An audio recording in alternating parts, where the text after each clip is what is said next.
भारत का इतिहास रहा है, जब जब देश संकट काल से गुजरा है तब तब देश की जनता ने तन मन धन से सहयोग कर देश को संकट से उबारा है। वर्ष 2014 में जब भारतीय जनता पार्टी की सरकार बनी थी तब सरकार का खजाना खाली था। संकट के ऐसे समय में देश की जनता ने जिस प्रकार सरकार का टैक्स देकर सहयोग किया था, इसी टैक्स के पैसे का सरकार ने देशहित और जनहित के कार्यों में सदुपयोग किया। आज सरकार ने जनता की भावनाओं का सम्मान करते हुए टैक्स की दरों में कटौती कर जनता को राहत देने का कार्य किया है। टैक्स की कटौती से जो लाभ जनता को मिलेगा, उससे व्यापार बढ़ेगा, बाजारीकरण बढ़ेगा और बाजार में तरलता बढ़ेगी, जिसका लाभ निश्चित रूप से देश और देश की जनता दोनों को होगा।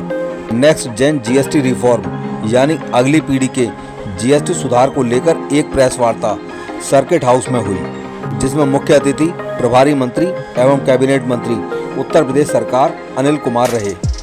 केंद्र सरकार द्वारा जीएसटी की दरों में बदलाव को लेकर सरकार की मंशा को स्पष्ट करने के लिए देश भर में कार्यक्रम किए जा रहे हैं। इसी क्रम में मुरादाबाद में रखी गई इस प्रेस वार्ता में मुख्य अतिथि ने मीडिया के माध्यम से जनता के सवालों के जवाब देते हुए स्पष्ट किया कि सरकार के द्वारा जनहित और देशहित में जिन योजनाओं का खाका खींचा जाता है, उसके लिए वित्तीय आवश्यकताओं की पूर्ति उसी टैक्स से होती है जो जनता के सहयोग से प्राप्त होती है। इसी प्रकार जनता के सहयोग का सम्मान करते हुए सरकार समय समय पर इन टैक्स की दरों में कटौती कर जनता को राहत पहुंचाने का काम करती है। टैक्स और टैक्स की दरों में बदलाव को लेकर अलग अलग वर्ग के लोगों में विचार अलग अलग हो सकते हैं, लेकिन सरकार की मंशा हमेशा ऐसी होती है जिससे देश का भी कल्याण हो और देश की जनता का भी।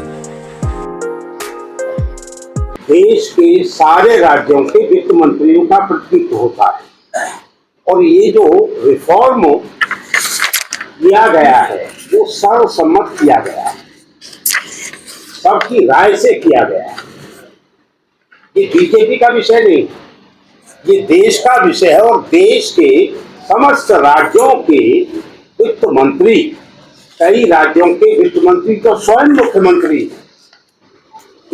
मुख्यमंत्री हैं, तो उनके सर्वसम्मत निर्णय के आधार पर, जैसे आपने अखिलेश जी को कोट किया, तो अखिलेश जी जिस महागठबंधन में सम्मिलित हैं, उनकी सरकारें भी तो है ना, उन्हीं की सहमति से हुआ है ना। हाँ, सबकी सहमति से सर्वसम्मत ये उसमें सभी मेंबर है हुआ है जो जितना रिफॉर्म किया गया है। उन खर्चों में हमारे कमी आएगी। किसानों को निश्चित रूप से बहुत बढ़ावा इन दरों से मिलेगा।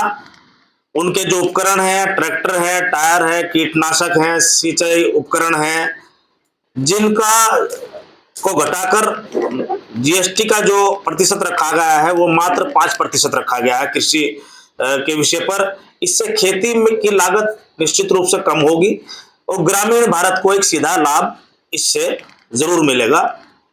स्वास्थ्य क्रांति के तहत व्यक्तिगत जीवन और स्वास्थ्य बीमा पर जीएसटी पूरी तरह से हटा दिया गया है। दवाइयों, ऑक्सीजन और जांच किट पर कर में एक बड़ी कटौती की गई है ताकि इलाज एक सुगम हो और सस्ता हो सके। पूरा मामला तो आपके संज्ञान में आ ही गया है। जीएसटी की जो दरें थी उसमें बड़ी राहत जो है केंद्र की सरकार ने देश की जनता को दिया है। उसी परिप्रेक्ष्य में ये प्रेस वार्ता का आयोजन किया गया है। जो बड़े स्लैब थे उनको खत्म करके 5 का और 18 का स्लैब रह गया है। इससे बहुत बड़ा राहत जो है देश की जनता को निश्चित रूप से होगी और बहुत सब चीज़ों पर रेट घटेंगे, बाजारीकरण बढ़ेगा, बाजार में पैसा घूमेगा, निश्चित रूप से देश को बड़ा लाभ उसका होगा। किस पर्पज से ये जीएसटी लागू किया गया था? क्या उसका सरकार ने जीएसटी लागू करने के तो उद्देश्य अलग है ना। देखो, बहुत सारे कर जो है देश में पहले बहुत सारे कर लागू होते थे, 10 से ज्यादा कर थे, और एक देश हो एक कर हो, उस उद्देश्य के साथ में जीएसटी लागू की गई थी कि एक देश में एक ही कर होना चाहिए। तो उस परिप्रेक्ष्य में जीएसटी को लागू किया गया। लगातार कांग्रेस जो है वो जीएसटी को कंपल्सरी टैक्स कहकर बात की थी, और अब कहना है कांग्रेस का कि 8 साल लगातार टैक्स वसूला गया, लेकिन जब परिणाम अच्छे नहीं आए तो टैक्स वापस ले लिया। भाई देखो, जब कांग्रेस सरकार थी 1,75,000 करोड़ के घोटाले भी उन्हीं की सरकार में हुए। पिछले 10 साल से आदरणीय मोदी जी की सरकार है केंद्र में, कहीं कोई घोटाला का नाम सुना है का? अब सरकार का खजाना उन लोगों ने बिल्कुल खाली कर रखा था। तो जीएसटी अगर लागू हुई है देश में, जीएसटी का अगर लागू किया गया है, तो उससे जो प्राप्त हुआ धन सरकार को, उस पूरे धन को, पूरे पैसे को जनता के हित में लगाया गया है, हर क्षेत्र में लगाया गया है। देश के इंफ्रास्ट्रक्चर पे खर्च हुआ, देश के और अन्य सब चीजों पे खर्च हुआ है, देश की सीमाओं पे पैसा खर्च हुआ है, देश की और सब चीजों पे इतना पैसा खर्च हुआ है। तो सर पहले इन चीजों का नहीं होता था जिनकी वजह से ये टैक्स आ रहा है? नहीं, देखो आप देख सकते हो भाई, 2014 के बाद में देश बदल रहा है, देश बदला है, सब चीजों पे पैसा खर्च हुआ है, और जो जनता से जुड़ी चीजें हैं उन सब पे पैसा खर्च हो रहा है। सरकार का काम यही तो है कि सरकार कस्टोडियन के रूप में काम करती है, और जो पैसा सरकार के पास आता है उसको जनता का हित में, देश के हित में खर्च हो, ये सबसे बड़ी बात होती है, ईमानदारी के साथ हो। जीएसटी की दरों को रिवाइज जो किया गया है, क्या जरूरत है सरकार को? देखो, जरूरत नहीं होती। मान लो जो है, मैंने ये कहा अभी आपको इसी में पहले भी कहा है, जब ये स्लैब, बड़े स्लैब थे, जब देश को आवश्यकता थी, देश की जनता ने सहयोग किया बड़े स्लैब में भी, तो उसी सम्मानित जनता को राहत देने का काम भी सरकार ने का धर्म भी है, और हमने उस काम को किया है।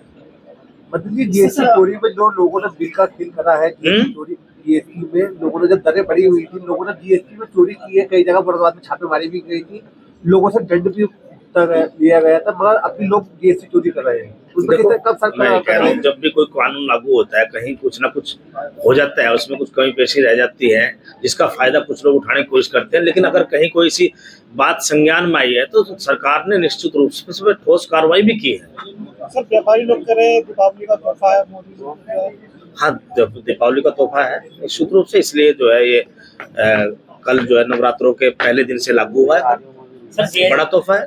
सर जीएसटी कम होने से रेटों में फर्क पड़ा है। जैसे पार्ले है वो पहले 5 रुपए का मिलता है, 4 रुपए 45 पैसे का मिलता है, तो किस तरीके से इसे करेंगे, क्योंकि 45 पैसे तो चलते नहीं है, तो क्या सरकार इसके अरे वो दुकानदार कर लेगा, आप चिंता मत करो।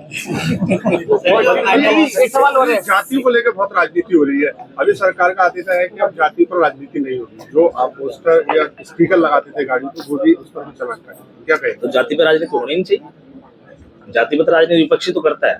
सर मेटल इंडस्ट्री में जो 18% और 5% का है, कच्चा माल 18% का है, और एक व्यापारी की बिक्री जो है वो 5% की है, तो जो ये 13% का अंतर है जो कि जीएसटी पोर्टल पर चढ़ा रहता है, काफी व्यापारियों की ये शिकायत है कि वो इससे कैसे उभरेंगे। वो पैसा सरकार के पास रहता है, व्यापारी अपने कैपिटल को कैसे बढ़ाए, उस पे क्या है सरकार का कि कच्चे माल पे भी मतलब जीएसटी 18 से कम करना चाहिए ना, परसेंटेज जो है उसकी। चलो उस पर भी हो जाएगा यार, कोई बात नहीं। आजम खान जेल से बाहर निकले हैं, क्या कहते हैं, उनकी रिहाई हो गई है, उनको बधाई। सर आने वाले इलेक्शन पर इसका असर पड़ेगा आजम खान की रिहाई का, वो बाहर आए?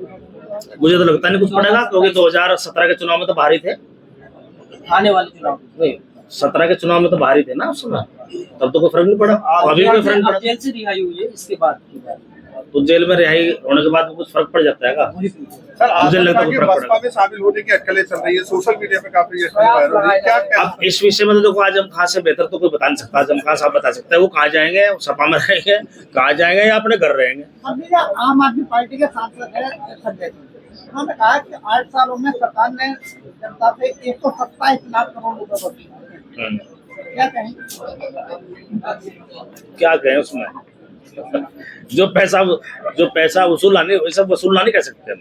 जनता ने टैक्स दिया है, सरकार ने टैक्स दिया है, और उस टैक्स को सरकार ने जनता के हित में इस्तेमाल किया है, वसूलना नहीं कह सकते मुझे। अभी आपने कहा था कि ये जो जीएसटी की दरें कम की गई हैं, तो इसमें जो है जनता पूरी तरह से सभी लोग इसमें टैक्स जमा करेंगे, तो क्या पहले नहीं करते थे? नहीं कर रहे थे, पहले भी पूरा कर रहे थे टैक्स। आखिरी सवाल ये है लेकिन मुझे देखो, मान लो आपने एक बात कही कि कहीं कोई चोरी हो रही थी पहले, जब तो उसमें जब आदमी टैक्स कम हो जाता है तो फिर वो थोड़ा सा जो है ना दूसरे व्यावहारिक रूप से काम करता है।